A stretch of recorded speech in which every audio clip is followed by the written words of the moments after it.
ठीक है साहिबा, तो कितने टीचर हुए तुम्हारे?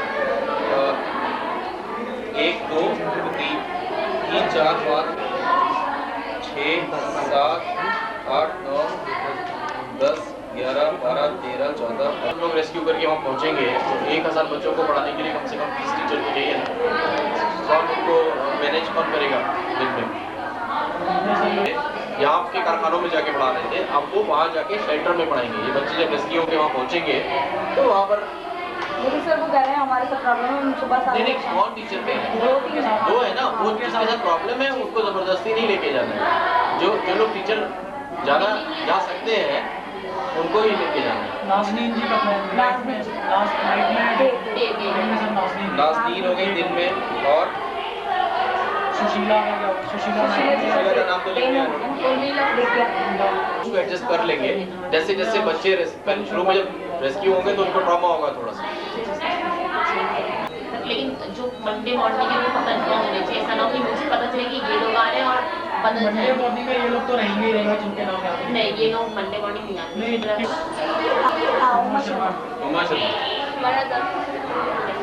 दूसरे दिन से फिर तुम लोग रेहाना और गुलिस्ता एक ही दिन तुम लोग किसी न किसी को मंडे के देखना पड़ेगा, क्योंकि मंडे आप यहाँ रेस्क्यू करने आओगे तो ऐसा ना हो दूसरे एरियाज में काम ना चले, क्योंकि रैक बच्चों के प्रति भी अप्रूव हुई ऑलरेडी। काम तो वैसे हम लोग नहीं होते तो बराबर चलता रहता है कि उस तरीके से हमने पहले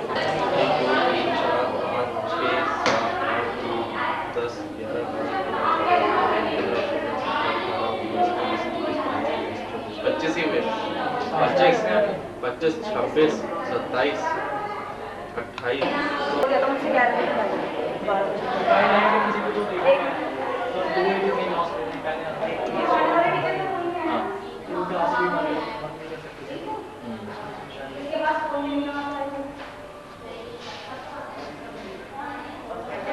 अच्छा एक चीज है इसमें,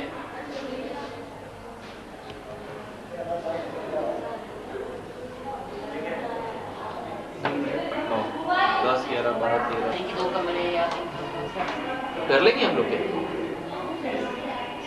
तो शेल्टर में जैसे तुम लोग का एक्सपीरियंस रहा है कि शेल्टर में जब बच्चे आएंगे 1000 बच्चे, उनकी लाइन्स, उनकी डॉर्मेटरी एलोकेशन, उनके कुछ आइडेंटिफिकेशन, कुछ उनका सोने के लिए उनका जो प्रिपरेशन, वो सब कुछ करना पड़ेगा। तो उसमें शायद लेबर डिपार्टमेंट के लोग हों, लेकिन मुझे डाउट है कि रात में लेबर डिपार्टमेंट सिक्योरिटी के लिए वहाँ के डीसीपी को बोला जा रहा है साउथ वेस्ट, वो थोड़ा सा बाहर सिक्योरिटी करेगा, अंदर वो अपने नाइट गार्ड्स दे रहा है लेबर डिपार्टमेंट। 23 लोग तो कम पड़ रहे हैं ना नाइट स्टे, हम 23 लोग कैसे control, we cannot fully depend on the labour department. तो एक चीज ये बात करो कि सर इसमें और स्टाफ को ऐड किया जाए। सर ऐसा किया जा सकता है जो लोग एक दिन के लिए रुकना चाहते हैं इसमें, एक दिन के लिए कुछ और आ सकते हैं नाइट में।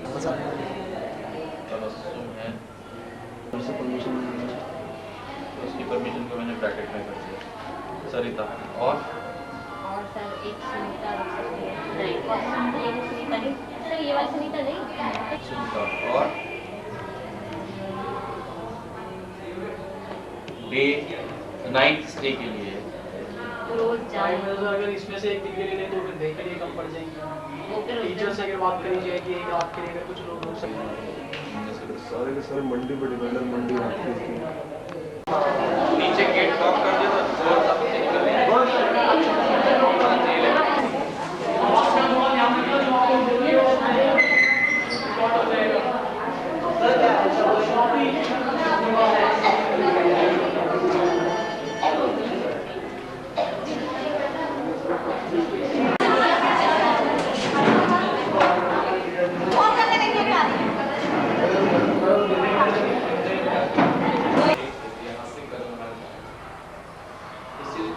जिसका पूरा श्रेय मैं टीचर्स को आप लोगों को देता हूँ कि हमारी जो टीम है जिसने नॉर्थ चांद्रा में काम किया, हमारी पूरी कोर टीम, ये आप लोगों की मेहनत, आप लोगों के काम के ऊपर ये देश इतना बड़ा स्टेप उठा सकता है।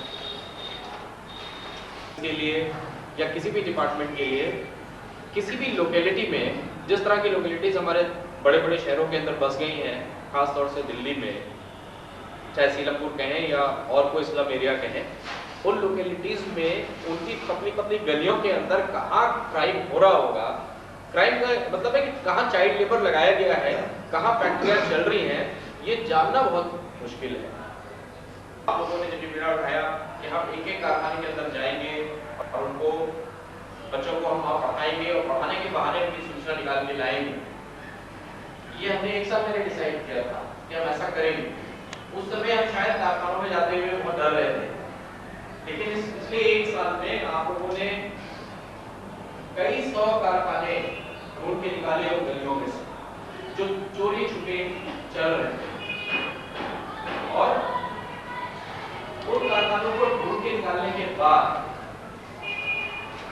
आप लोगों ने हमारे इतने सारे फैकल्टी टीचर्स ने लगभग 270 कारखानों को ढूंढ के निकाला, और निकालने के बाद में आपने उनको न सिर्फ ढूंढा बल्कि उनका पूरा डॉक्यूमेंटेशन किया, उनके एड्रेसेस, उनके मालिकों के नाम, और हर कारखाने में कितने बच्चे काम कर रहे थे, एक एक बच्चे का नाम और एड्रेस आप लोगों ने लिखे, और इसी के साथ साथ आप बच्चों को पढ़ाते रहे, जिससे आपकी बच्चों की से दोस्ती हुई। आज वही सूचना जो आपने एक साल से कलेक्ट की थी हमारे पास से, जो कम से कम 1000 बच्चों की सूचना है, और आज हम गवर्नमेंट से ये रिक्वेस्ट कर सकते हैं कि बच्चों को निकाला जाए। ये स्टेट जब आया, ये स्थिति जब आई कि बच्चों को निकाला जाए, तो 1000 बच्चों को एक साथ निकालना जरूरी है, क्योंकि जो कारखाने चलाने वाले लोग जो क्राइम कर रहे हैं कारखाने चलाने का, जिसमें बच्चे रखे हैं, वो लोग जैसे ही पुलिस को देखेंगे और लेबर डिपार्टमेंट को देखेंगे और प्रथम के वॉलंटियर्स को देखेंगे कि ये पुलिस को लेके आ रहे हैं, वो बच्चों को लेके भागेंगे, छुपाने की कोशिश करेंगे, दूसरे घरों में घुसने की कोशिश करेंगे। तो अगर हमने एक साथ पूरे एरिया में नहीं किया तो हम बहुत सारे बच्चों तक नहीं पहुंच पाएंगे, बहुत सारे बच्चे खो जाएंगे। इसके लिए हम लोगों ने पिछले 10 दिन से जो एक्सरसाइज इस पूरे एरिया में की है, जिसमें हम एक एक कारखाने तक गए हैं, हमने ड्रिल किया है, ड्रिल करके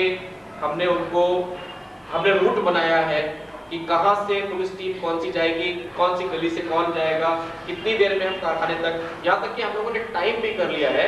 तो हम लगभग 270 कारखानों तक 1 घंटे के अंदर पहुंचने का दावा करते हैं कि हम लोग 1 घंटे में इन सारे बच्चों तक पहुंच के और उनको निकाल भी लाएंगे बिना किसी बच्चे को कोई नुकसान हुए।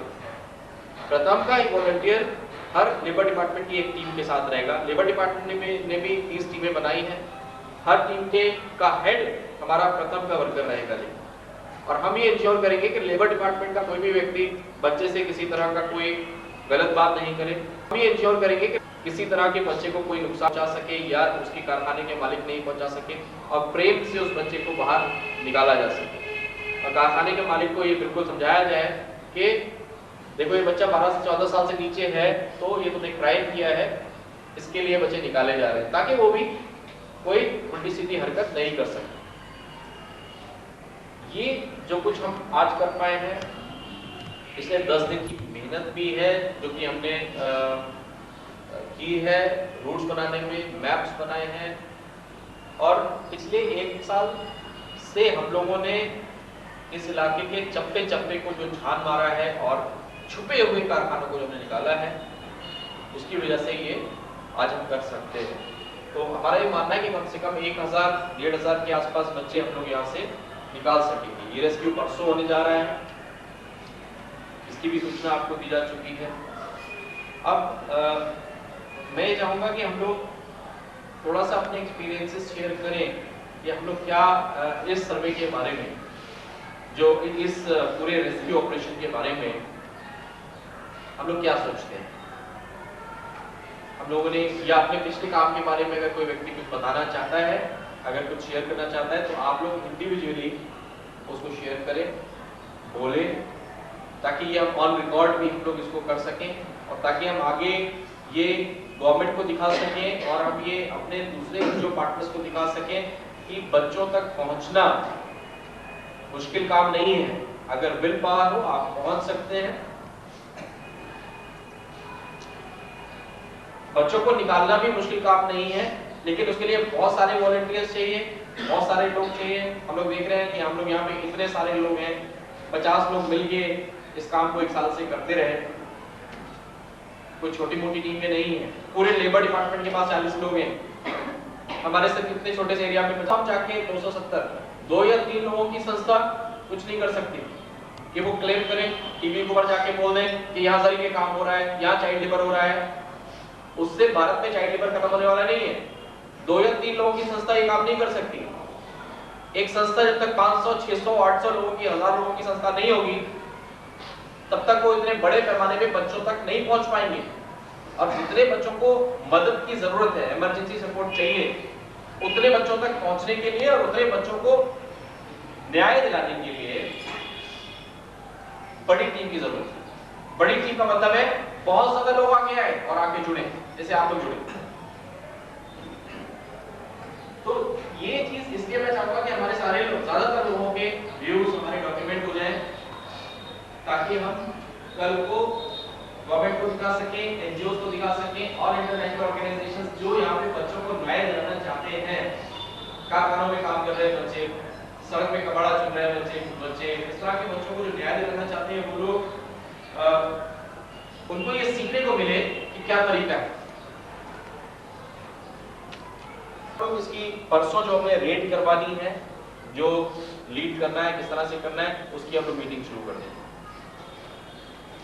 आज हमारे प्रथम बाल श्रमिक कार्यक्रम की एक खास मीटिंग है और वो इसलिए बुलाई गई है क्योंकि हम लोग एक ऐतिहासिक काम करने जा रहे हैं चाइल्ड लेबर रेस्क्यू के क्षेत्र में। ये हम लोगों ने अभी प्लान बनाया है पिछले 15 दिन में लेबर डिपार्टमेंट के साथ और दिल्ली पुलिस के साथ कि इस इलाके में जो जरी के कारखानों में काम कर रहे बच्चे हैं, ये एरिया है सीलापुर का और उसमें अरविंद मोहल्ला, नूरे नहीं, गोंडा, चौहान बांगड़, अरविंद मोहल्ला, गौतमपुरी, उस्मानपुर, ये कुछ रेजिडेंशियल एरियाज हैं जहाँ पे जरी के कारखाने बड़ी मात्रा में चल रहे थे पिछले 5-6 साल से।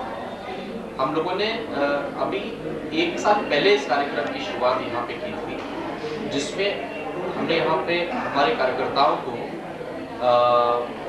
As social activist and teacher इन कारखानों को आइडेंटिफाई करने के लिए लगाया था। तो 50 लोगों की टीम यहाँ पे काम कर रही थी और ये टीम कारखानों को आइडेंटिफाई किया इन्होंने और बच्चों को आइडेंटिफाई किया। नॉर्मली एक कारखाने में 10-12 बच्चे, माइनर बच्चे जो 14 साल से नीचे हैं, वो बिहार से लाए जाते हैं और यहाँ पर लगाए जाते हैं काम में इन कारखाने मालिकों के द्वारा। ये कारखाने मालिक ज़्यादातर किराए पे जगह लेके उसमें अपना कारखाना खोलते हैं और जरी के ऑर्डर्स ही यहाँ की कंपनियों से लेके बच्चों से ये काम कराते हैं और उसमें प्रॉफिट कमाते हैं। तो हम लोग पिछले 1 साल में इस पूरे एरिया की, जो नाम मैंने लिए, इन इलाकों में हम पूरा सर्वे कंप्लीट कर चुके हैं अपना, बच्चों की गिनती निकाल चुके हैं, बच्चों के एड्रेसेस निकाल चुके हैं, जो कारखाने मालिक हैं उनके नाम, उनके आइडेंटिटीज हम निकाल चुके हैं और वाइट बॉगलिंग एक सम है जो बच्चों का हमारे सामने आया है, जिसमें करीब 2500 बच्चे यहाँ पर काम कर रहे हैं। कुछ संस्थाओं ने पहले यहाँ रेस्क्यू किया है जिसमें 100 या 200 बच्चों को रेस्क्यू किया है। आज हम ये सोच रहे हैं कि अगर इन सारे बच्चों को न्याय दिलाने की बात है तो हमको कम से कम 2500 बच्चों को टारगेट करके चलना पड़ेगा।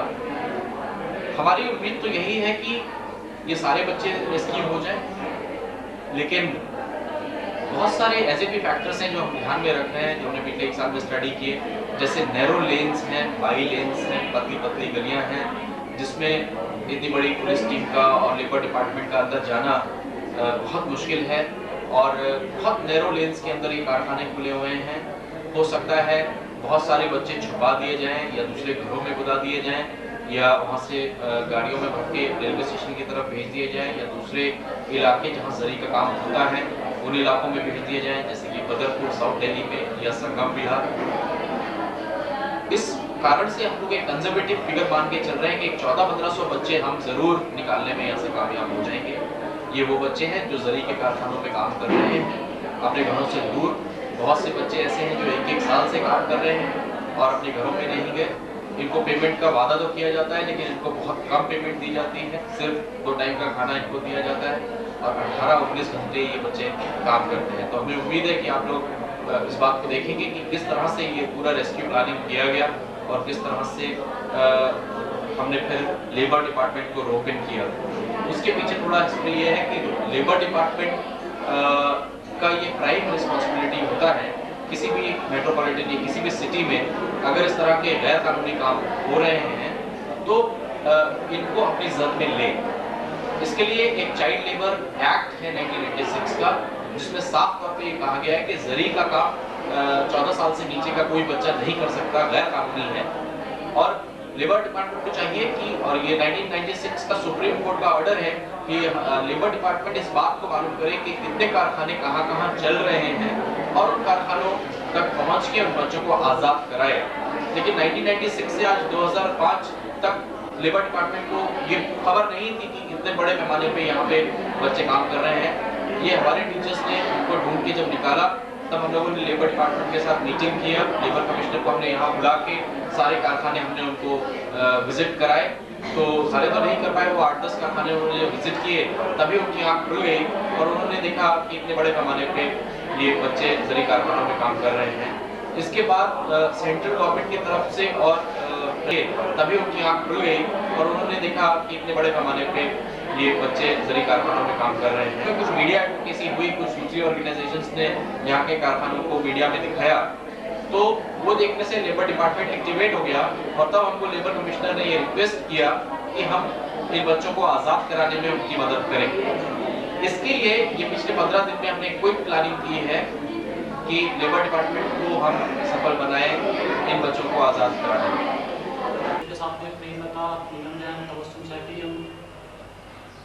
स्वाति शर्मा, 5 लोगों की यहाँ पर टीम थी। हमने पहले देखा इस एरिए में कारखानों को जाना कि कहाँ कारखाने हैं यहाँ पर। तो चौहान बागड़ में, नॉर्थ शाहदरा में हमने मेन फोकस किया जरी के बच्चों पर।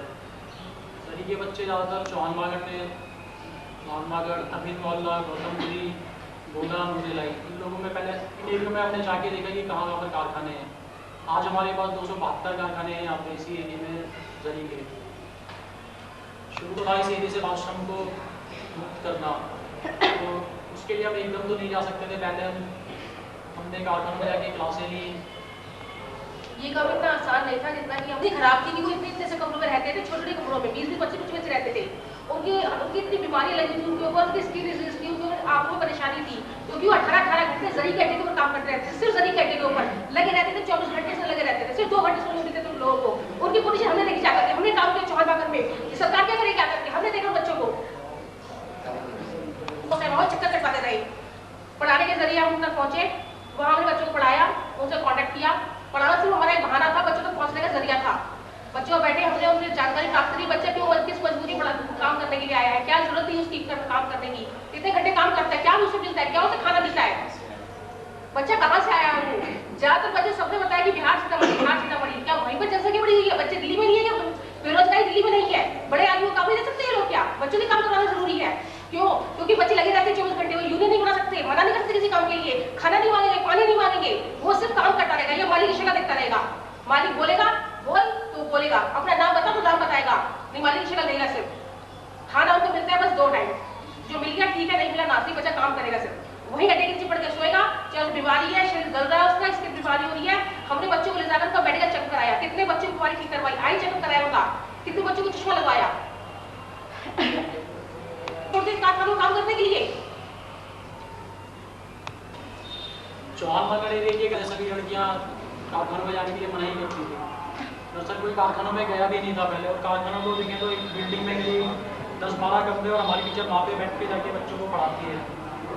तो अरविंद मोहल्ला पूरी तरह से गुर्जर कम्युनिटी है, ये भी एक अपने आप में चुनौती है।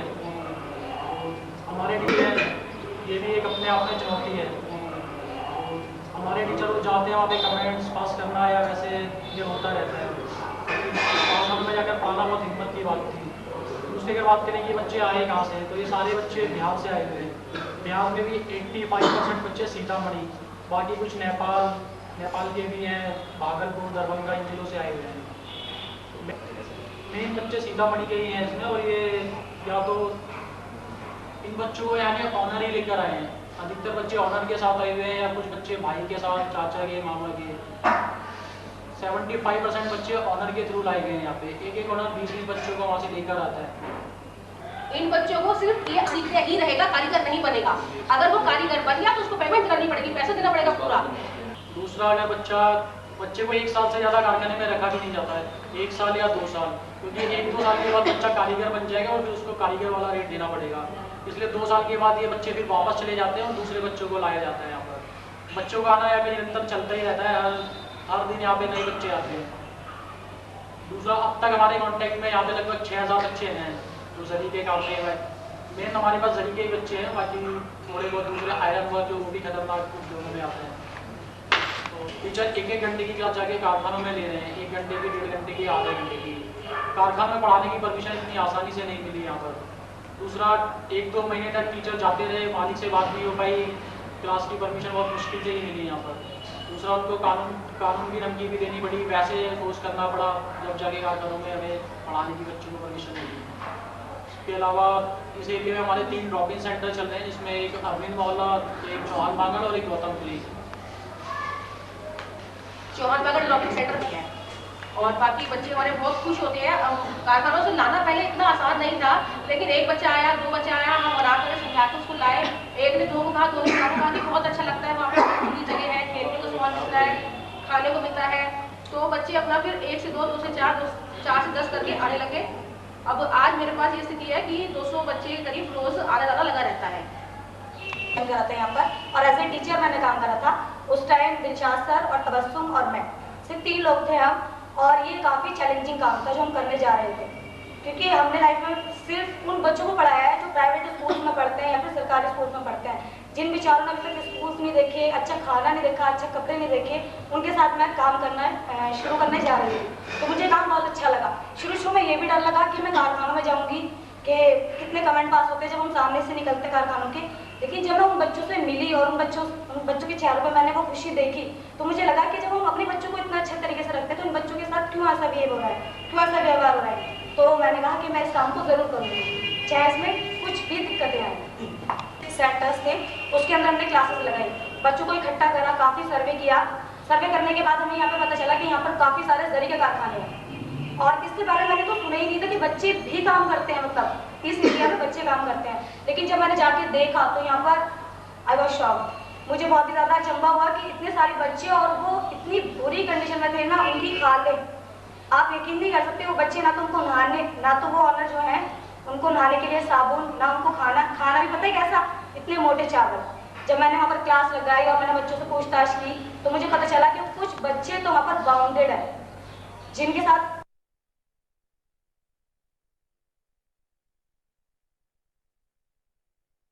वो बच्चे ऐसे थे और उनको मिलता पता है क्या था, सिर्फ 10 रुपये हफ्ता, वो भी नहीं, कुछ को तो सिर्फ खाना मिलता था। कुछ ही थे उसमें जो ट्रेन थे, वो कहते थे ये तो भी अनट्रेंड है, अभी भी आया ही तो, जबकि उसे आए हुए वहाँ पर 3 महीने 4 महीने पूरा 1 साल 2 साल हो चुके थे, लेकिन जब भी वो उसे यही कहते थे कि ये अनट्रेंड है, अभी ये सिर्फ सीखने आया है यहाँ पर, जब ये सीख जाएगा तभी इसे पैसा मिलेगा। लेकिन जब मैंने बच्चों से पता करा तो मुझे पता चला कि 3-3 साल से वो काम कर रहे हैं, लेकिन अभी तक ट्रेंड नहीं हो पाए हैं वो, और अगर वो ट्रेंड हो भी जाते थे तो उन्हें वो हटा देता था, क्योंकि उन्हें फिर ज़्यादा पैसा देना पड़ता था। और हमने काम शुरू करा। काम शुरू करते करते 3 ड्रॉपिंग सेंटर, जैसे कि दिलशाद सर ने बताया अभी आपको कि 3 ड्रॉपिंग सेंटर थे हमारे पास, उसमें 3 dropping centre incharge plus 35 teacher जो अभी भी क्लास यहाँ पर गौतमपुरी, चौहान बांगर और ये हमारा अरविंद मोहल्ला, नहीं आप पास से आया हूँ, वो डरते रहे। लेकिन हम डायरेक्ट तो उनके कारखानों में घुस नहीं सकते थे, तो हमने कहा कि हम आपको सिर्फ हमें 1 घंटा चाहिए, 2 घंटे पहले मैंने 3 घंटे से स्टार्ट करा कि मुझे सिर्फ 3 घंटे चाहिए, आप प्लीज़ इन बच्चों को पढ़ाने भेजिए। उन्होंने कहा नहीं ये तो काम करने आए हैं, तो काम करेंगे, ये नहीं पढ़ेंगे, मेरा बच्चा पढ़ता है। तो मैंने कहा इंसानियत के नाते आपका ये फर्ज नहीं बनता कि आपका बच्चा पढ़ता है तो ये बच्चा भी पढ़े, जब आप इतना काम ले रहे हो उनसे तो आप इतना तो करिए, इससे आपको भी सवाब मिलेगा। तो वो राजी हुए धीरे धीरे करके, नहीं जो राजी नहीं हुआ उसके पास हमने 1-1 हफ्ते तक जाके चक्कर लगाए, लेकिन बाद में जब उसको लगा कि भाई ये तो मेरा पीछा छोड़ने वाले हैं ही नहीं, तो उन्होंने कहा ठीक है आप आ जाइए और आप आके यहाँ पर पढ़ाइए। अब मेरे टीचर्स वहीं पे जाके पढ़ाते हैं, और साथ में हमने एक मेडिकल टीचर भी रखा है, इसीलिए क्योंकि बच्चों के जो है ना दाने उठे हुए हैं, उनको स्किन प्रॉब्लम इतनी हो गई क्योंकि वो इतनी रात तक जागते हैं, उन्हें भरपूर खाना भी नहीं मिल पाता है। तो मेडिकल चेकअप के लिए हमारी टीचर है श्यामा, जो उन्हें लेके जाती हैं। अभी हम यहाँ पर ये गुरु तेग बहादुर और दरिया फैमिली का हॉस्पिटल है, वहाँ पर उन बच्चों को ले जा रहे हैं। और ऐसे भी बच्चे हैं जिनको पैरालाइज या फिर पोलियो लगा हुआ है, तो उनको हम इस टाइम जो उनका रिक्शा होता है ना, पोलियो का जो रिक्शा मिलता है, उसके लिए भी हम ट्राई कर रहे हैं कि उन्हें रिक्शा मिल जाए जिससे उन्हें ये प्रॉब्लम ना आए। और साथ में हम ड्रॉपिंग सेंटर में उन बच्चों को कुछ ना कुछ सिखाते रहते हैं, जिससे कि वो बच्चे ये काम ना करें, इसके अलावा अगर वो कुछ और काम कर सकते हैं। मुझे सिर्फ इतना पता था कि बच्चों को पढ़ाना है, और जब मैं यहाँ से चली गई नेक्स्ट डे मैं सोचा कि मैं आऊँ नहीं आऊँ, मेरा मन भी नहीं हुआ था, क्योंकि कारखानों का बताया गया था मुझे यहाँ पर कि कारखानों में जाके पढ़ाया जाएगा। इससे पहले कभी मैंने कारखाने नहीं देखे थे। मैं एक लड़की थी, मुझे लगता था बहुत अजीब सा वहाँ है, वो वहाँ सिर्फ लड़के जेंट्स ही मिलते हैं, लेकिन फिर मैंने सोचा एक बार जाकर ट्राई करती हूँ, देखना चाहिए कि और लोग भी तो यहाँ पर काम कर रहे हैं। जब मैं आई मैंने काम किया, यहाँ बच्चों को पढ़ाया, उन बच्चों के साथ टाइम बिताया, उनसे बातें कान बागड़ में क्लास लेती हूँ, ड्रॉपिंग सेंटर में भी बच्चों को पढ़ाती हूँ और कारखाने में भी जाकर। जिस कारखाने में मैं आज बच्चों को पढ़ा रही हूँ, वहाँ पर बच्चे 18 से 19 घंटे काम करते हैं और उन्हें जरी का ही काम करते हैं, वही उन्हें खाना मिलता है जो सब कुछ उन्हें वहाँ फैसिलिटी मिलने के बाद भी वो बच्चे रेगुलर खुद नहीं आते हैं। मुझे अक्सर बिल्डिंग में जाना पड़ता है, उस बिल्डिंग में कम से कम 7-8 कारखाने हैं, 7-8 मंजिल की वो बिल्डिंग है और वहाँ टोटली सिर्फ जेंट्स हैं। और जब मैंने बच्चों से कहा था कि वो वहाँ सबको फोर्स किया, उन्हें कहा कि आप आकर हमारे ड्रॉपिंग सेंटर को एक बार देख लो कहाँ हम बच्चों को लेकर जा रहे हैं, क्या है। जब तकरीबन मैंने उनसे 3 महीने इस चीज़ के लिए फोर्स किया कि वो ड्रॉपिंग सेंटर में बच्चों को भेजें, तब आज जाकर वो बच्चों को भेज रहे हैं। और 1 घंटा मैं ड्रॉपिंग सेंटर में क्लास लगाती हूँ और 1 घंटा एक कारखाने में क्लास लगाती हूँ। और जब मैं पहले मैं अरविंद मोहल्ला में क्लास लेती थी, जहान बागर तो फिर भी मैं कहूँगी बहुत वहाँ गंदगी वगैरह नहीं है, लेकिन जहाँ मैं पहले क्लास लेती थी वहाँ कारखाने में भी कितनी गंदगी थी कि कभी कभी मैं बैठने के लिए सोचा करती थी कि यहाँ बैठूँ नहीं बैठूँ। जाकर कई बार तो मैंने खुद वहाँ पर कारखाने में झाड़ू लगाई है। बच्चे नहीं उठते थे, सुबह सोकर नहीं उठते थे, 8 बजे क्लास लेनी पड़ती थी, उन्हें जाकर सुबह को उठाना, उनका मुंह धुलवाना, ब्रश करवाना, फिर उनसे कहना मतलब कपड़े वगैरह उन्हें चेंज करवाने, फिर उन्हें वापस वहाँ से सफाई करके बिठाना, इसमें ही अक्सर 1 घंटा निकल जाया करता था। कभी कभी तो उनकी पढ़ाई ऐसा होने लगा जब बच्चों को अच्छा लगने लगा पढ़ना कि वो खुद इंतजार करते थे।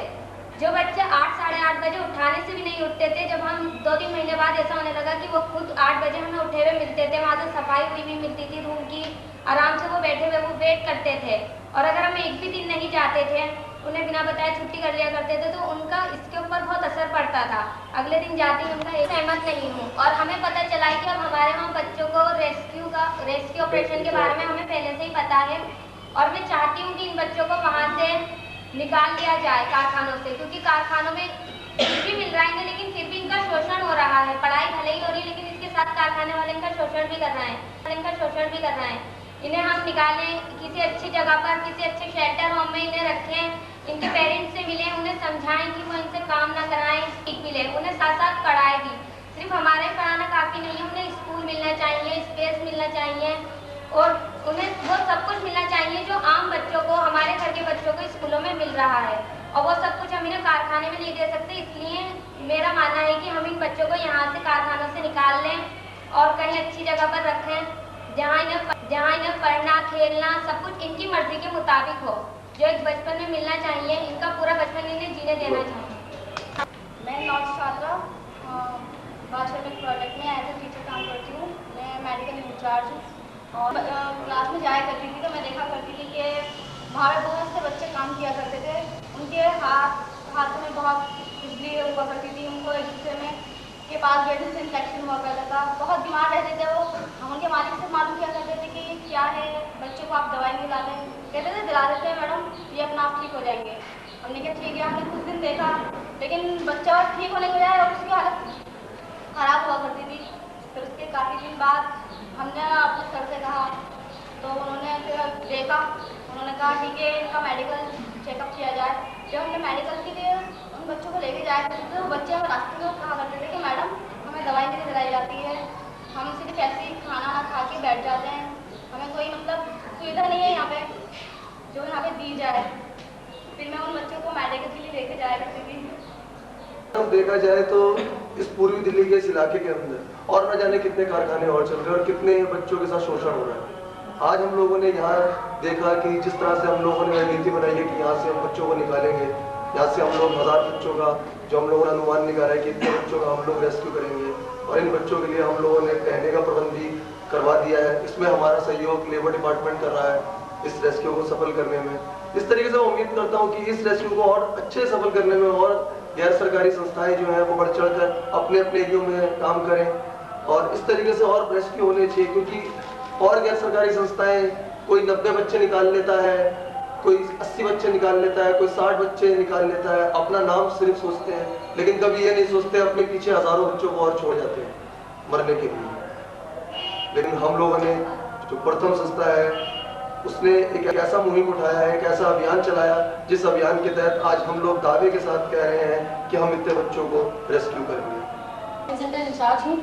हमने अगस्त 2004 में बारिश में प्रोजेक्ट स्टार्ट किया था जिसपे हम 5 लोग थे और आज बढ़ते बढ़ते प्रोजेक्ट बहुत सारे लोग इसके साथ जुड़ चुके हैं। और मैं रेस्क्यू के बारे में इतना कहना चाहूँगी कि इन बच्चों की स्थिति इतनी खराब हो चुकी है और अब वो इस स्थिति तक पहुँच चुके हैं कि उन्हें वहाँ से निकाला जाए। और एक अच्छा नागरिक होने के लिए सभी का कर्तव्य बनता है, जरूरी नहीं कि हम टीचर हों, सभी का कर्तव्य बनता है कि इन बच्चों के लिए सोचा जाए, बाकी आम बच्चों के लिए। मेरा नाम राहुल है और मैं प्रथम 12वीं प्रोग्राम में स्पोर्ट्स कोऑर्डिनेटर हूँ। जब मैंने इस प्रोग्राम में मैं आया था तो मैं सोचता था कि शायद ये 12वीं बच्चे भी होते हैं जो होटलों में काम करते हैं या रेडियो पे काम करते हैं। लेकिन जब मैंने इस प्रोग्राम में आया और जब मैं कारखानों में गया तो जब मैंने बच्चों की स्थिति देखी कि बच्चों की हालत इतनी ख़राब थी, इतना कूड़ा वहाँ पे इतना पड़ा हुआ था और बच्चे बहुत रुढ़े हुए थे, सहमे हुए थे, लेकिन उन बच्चों को शिक्षा के साथ साथ वहाँ पे कुछ गेम्स भी होने जरूरी थे। बच्चे जो में जो काम करते हैं उनकी जो कमर है काफ़ी बैंड होती है, उन्हें काइपोसिस की बीमारी इस काम की तरह उनको लगती है। इसके अलावा कुछ बच्चों की टांगे इस तरह की नौकनी से कहते हैं। तो जब मैंने उन बच्चों की ये स्थिति देखी तो मैंने सोचा कि उन्हें बच्चों के साथ कुछ ऐसा करा जाए कि वो इस बीमारी से क्या नाम है निजात पालें। तो मैंने उन बच्चों को अपनी यहाँ की बहुत टीम है उनको उन्हें ट्रेन किया, कुछ ऐसी एक्टिविटी कुछ गेम्स कराए जिससे इन बच्चों की स्थिति ठीक हो जाए। आज हम जो सब बैठे हैं यहाँ पर रेस्क्यू ऑपरेशन के लिए, जिसके बारे में हम पिछले कई दिन से प्लानिंग कर रहे हैं, फील्ड में जाके समझ रहे हैं। स्पेशली नॉर्थ शाहदरा के जो टीचर्स हैं वो हमें कारखाने में लेकर गए हैं, उन्होंने हमें मैप्स बना के दिए, एरियाज़ के सब कुछ बताया। अब फाइनली हम यहाँ पर बैठ के आज टीम्स बनाएंगे। हमने इस पूरे प्रोग्राम की प्लानिंग की है। प्रोग्राम को 3 तरह से बांटा है, एक रेस्क्यू, शेल्टर और रिपैट्रिएशन, यानी कि जब बच्चे वापस घर जाएंगे। तो पहले दौर में जो कि हमारा रेस्क्यू है उसके अंदर हम सारी मैपिंग करेंगे, सारी टीम्स बांटी जाएंगी कि कौन टीम कहाँ जाएगा और लेबर डिपार्टमेंट के लोगों के साथ कैसे मैनेज किया जाएगा। जो सेकंड टीम है शेल्टर, यानी कि बच्चों की रहने की व्यवस्था, उसके बारे में डिस्कस करेंगे। उसके अंदर भी हमने हर तरह की सुविधा प्रोवाइड करने की कोशिश की है कि बच्चों को यहाँ से जाने के बाद ऐसा ना लगे कि वो कहीं और गलत जगह पहुँच गए, उन्हें वैसी ही सुविधाएँ मिलें जो मिलनी चाहिए। और आगे जाकर उन्हें कैसे उनके घर से जोड़ा जाए और जो चीज़ें उन्हें यहाँ नहीं मिल पा रही उन सब चीज़ों को उन्हें प्रोवाइड किया जाए। लोगों ने अपने एक्सपीरियंसेस बताए कि कैसे हम लोगों ने इन कारखानों को ढूंढा, कैसे हमने बच्चों तक पहुंचे, कैसे उनसे दोस्ती बच्चों से की, कैसे हम लोगों ने रास्तों को जाना, कैसे हमने घरों को जाना जिनमें कारखाने चलते हैं, और कैसे हम लोग आज इस स्थिति में आ गए कि अब हम ये समझते हैं कि हम इस पूरे इलाके को अच्छी तरह से समझ गए हैं और अगर हमको अब पुलिस और लेबर डिपार्टमेंट सपोर्ट कर रहा है तो हम अब पूरी तरह से तैयार हैं कि करीब 1-1.5 बच्चों को इन कारखानों से हम बाहर निकालें।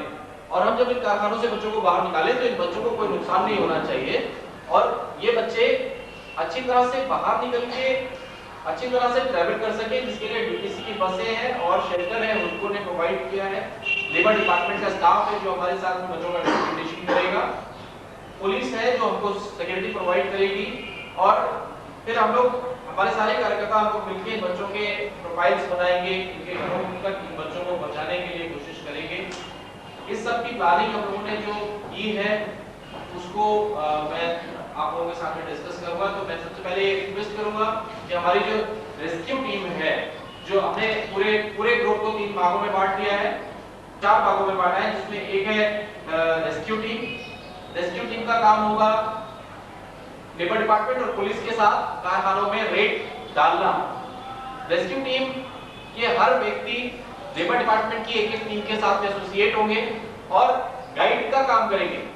प्रथम का जो रेस्क्यू टीम का मेंबर होगा वो गाइड होगा, वो लेबर और पुलिस की टीम को ले जाएगा कारखाने के दरवाजे तक और आइडेंटिफाई करेगा कारखाने को और बच्चों को लेबर डिपार्टमेंट और पुलिस की मदद से निकाल के लाके बस में चढ़ाएगा रेस्क्यू टीम का वर्कर। बाद में यही रेस्क्यू टीम के वर्कर उन बच्चों के साथ शेल्टर तक जाएंगे और बच्चों के साथ में रहेंगे। वहां शेल्टर की टीम इंतजार कर रही होगी और ये दोनों टीमें मिलके शेल्टर टीम बन जाएंगे। तो जो रेस्क्यू टीम हमने बनाई है उसके मेंबर्स ज्यादातर मेल, और सबसे बड़ी बात है कि दूसरे एरिया से आए हुए हमारी टीम के मेंबर्स हैं जिनको यहाँ के लोकल लोग नहीं पहचानते, जिससे कि सीक्रेसी बनी रहेगी। जब तक कि बच्चे तक नहीं पहुंच जाते ये सीक्रेसी हमको मेंटेन करके रखनी है। एक बार बच्चे हमारे पास आ जाते हैं तो वो हम सारी दुनिया को बता सकते हैं कि हमने जो काम किया है। तो मैं चाहूंगा कि रेस्क्यू टीम अब हम पूरा ग्रुप 3 हिस्सों में बढ़ जाए। एक तरफ रेस्क्यू टीम आ जाए, एक तरफ नाइट स्टे के जो वर्कर्स हैं वो आ जाए, जो बच्चे के साथ रात को रहेंगे शेल्टर के अंदर, क्योंकि रात में बच्चों का की निगरानी करना, केयर करना बहुत जरूरी है। इसलिए हम लोगों ने एक नाइट स्टाफ टीम बनाई है और एक हमने डे केयर टीम बनाई है। तो रेस्क्यू टीम इस तरफ आ जाए और नाइट स्टे टीम यहाँ पे आ जाए और डे केयर टीम उस तरफ चली जाए। इस तरह से आप लोग अपने आप को बांट दिए। ये गोंडा एरिया है, इसका हमने मैप बनाया है। ये मेन रोड है, ये ब्रह्मपुर रोड जो हमारे मैप में दिखाया गया है, और इसके साथ ही एक चौक आता है गोंडा चौक। ये गोंडा चौक है, इसके साथ में आगे 2 रास्ते गए हैं। हम पहले जाके राइट हैंड को आगे जाके सीधी गली है, सीधी गली के साथ में एक खट है यहाँ पे, जो कि कैची वाली गली मानी जाती है, चक्की वाली गली। उसके अंदर जाएंगे, चक्की वाली गली में काले कारखाने हैं जहाँ पे बच्चे कूड़े का ढेर है जो ब्लॉक है, आगे रास्ता नहीं होगा आगे निकलने का बच्चों के लिए। और यहीं से हम बाहर निकलेंगे बाहर की साइड, तो निकल भाई थोड़ा सा आगे जाने पे 2 और कारखाने हैं, उनके साथ ही एक गली गई है राइट हैंड को। उस गली के अंदर एंटर करते ही एक और कारखाना है जहाँ पे बच्चे काफी हैं जो जरी का काम करते हैं। उसके बाद हम मेन चौक पे बाहर निकले गली से तो एक और चौक आएगा जहाँ पर एक शिव जो क्या बोलते हैं वो है, शिव जो टेलर से फाइनेंस टेलर है, उसके साथ में मेडिकल ये यहाँ से एंटर करेंगे तो यहाँ पे एसटीडी आएगी।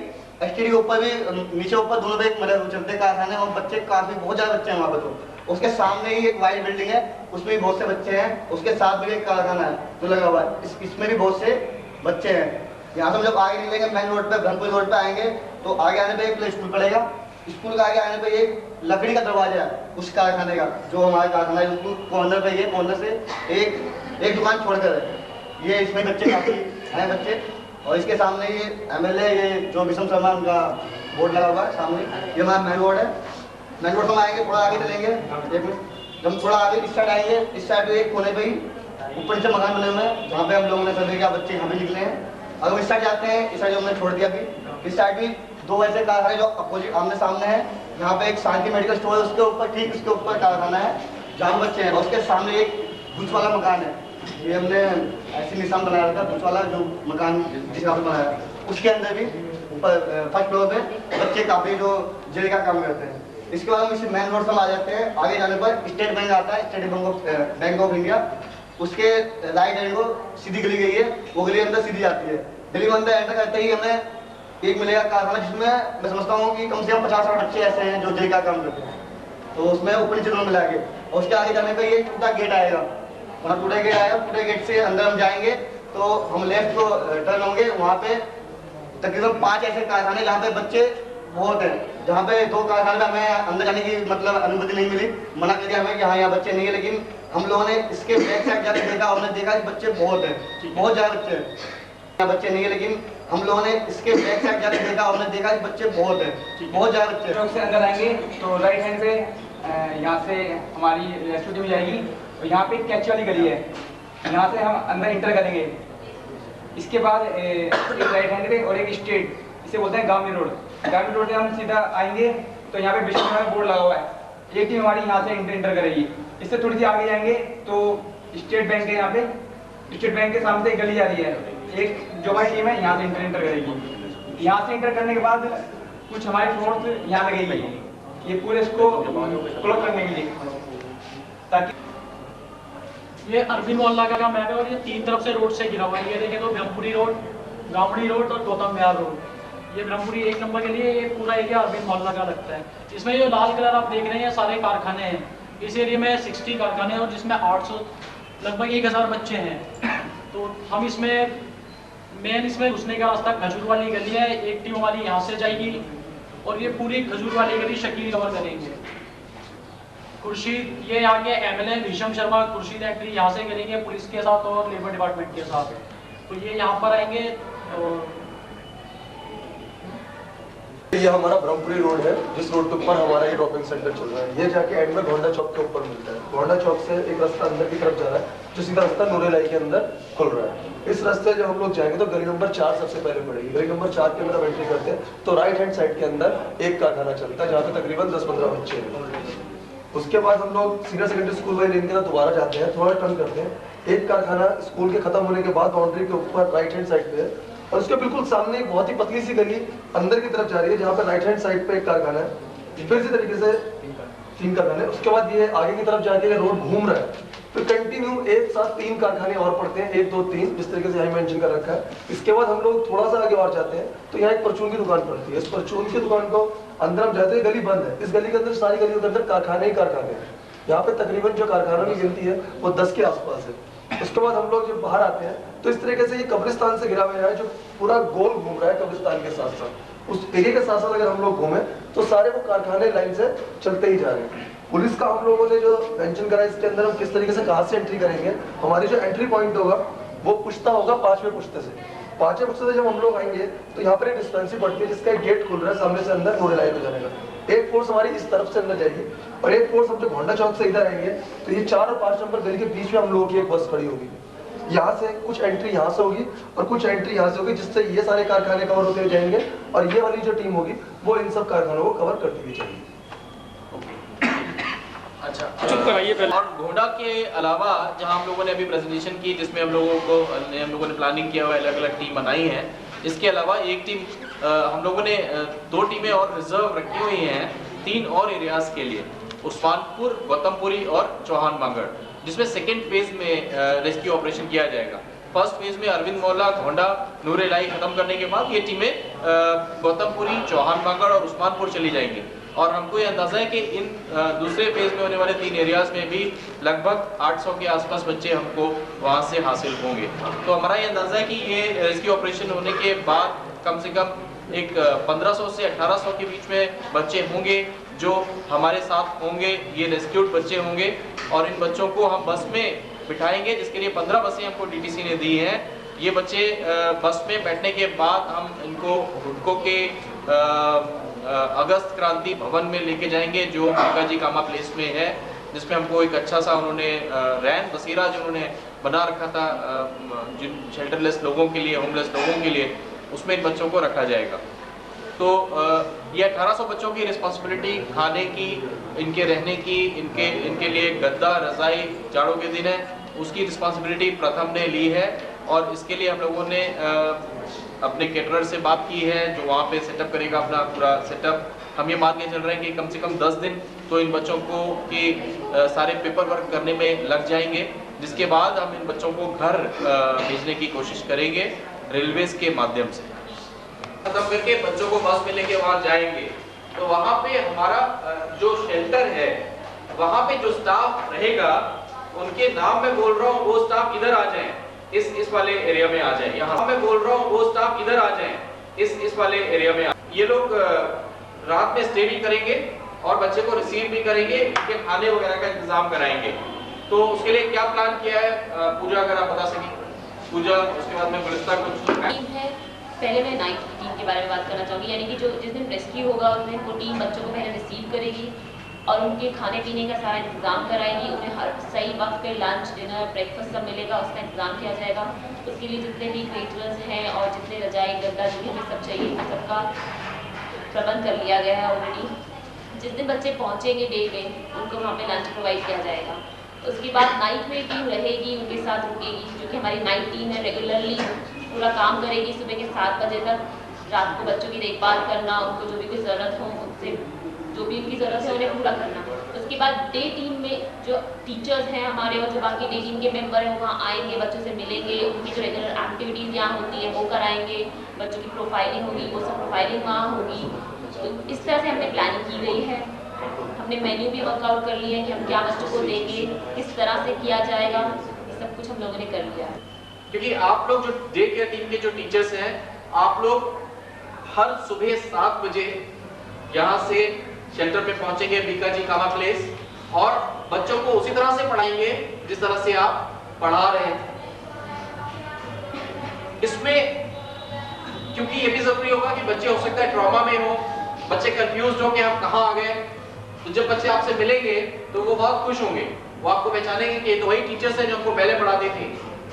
तो इसलिए आपको हम लोगों ने ये रिक्वेस्ट किया कि आप लोग, और ये चीज बच्चे चाहे 10 दिन के बाद भी अपने घर जाएं, अपने गांव में जाएं, लेकिन उस 10 दिन के पीरियड में आप उनको अच्छी तरह से तैयार करके उनके घर पे भेजिए, मेंटली प्रिपेयर करके उनके घर को भेजिए।